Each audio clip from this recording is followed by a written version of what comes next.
de alguma forma, que emotivamente representaría unha perda ou representaría ao xogador unha conmoción para a xente que ves a foto. Era unha festividade, era unha festa.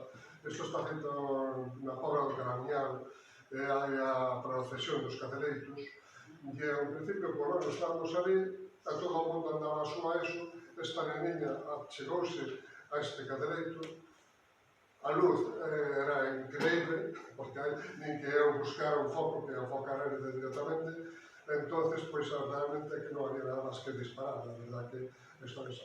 Impresiona moito, pero non é máis que a procesión dos cadeleiros na Pobra do Caramiñal. Que a frase xa de que non había máis que disparar.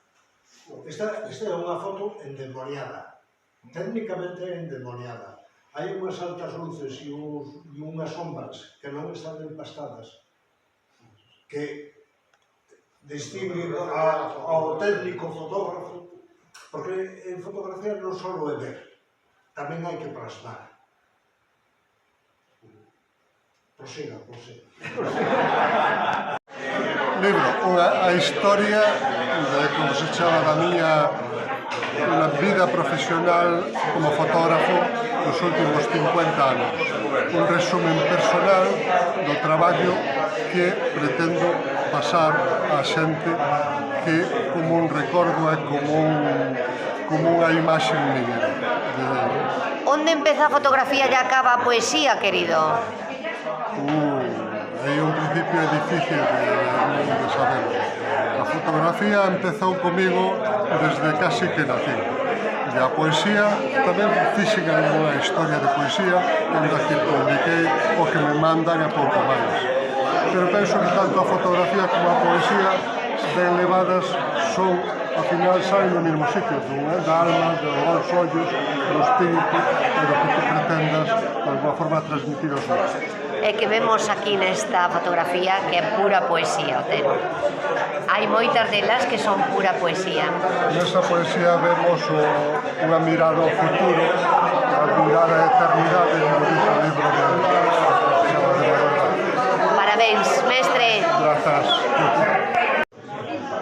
Hola, son Manuel Vázquez, estou aquí en Ourense, na aula central do Marcos Valcárcel, porque tiven o honor de prologar o libro Hábitats Urbanos de Xosé Manuel Otero, que foi presentado aquí hoxe. Un libro de fotografía, eu non son un entendido, non coñezo, non podo opinar sobre a técnica, pero si vos aseguro que o libro transmite, que comunica, que conta historias, por veces é poético, por veces é un relato, outras veces as fotos parecen un fotograma dunha película. Foi un placer estar aquí en Ourense, unha cidade que sempre nos acolle, onde temos bons amigos, foi maravilloso coincidir en persoa con amigos virtuais como Abelino, non? Nada máis, saúdos, que nos vexamos moitas veces. Recórdanos aquilo de que somos as diferenzas. Como era esa frase preciosa que me quedou? Non recordo ben, é un pouco quebra-cabezas, non? Que ás veces, cando pasamos as páxinas dun libro de fotografías urbanas como este, hai persoas que aparecen na parte central, que son gestores da imaxe, que as podemos identificar con nosotros ou que nos podemos asimilar con elas. Outras veces son moi diferentes a nós, é dicir que cada un de nós somos a diferenza de outros e viceversa ou algo así. Maravilloso, grazas. Saúdos. Un presaxio aniñaba naquela luz, tinguida da cinza que cubría o ceo. Coches que avanzaban e paraban, algún claxon, e contadas persoas na beira rúa. Recordou as grandes salas dos vellos cinemas e a sucesión de secuencias en branco e negro. A pantalla era o tempo, imparable, no que se estenden a vida e a fragilidade da existencia, contidas no cemento da urbe.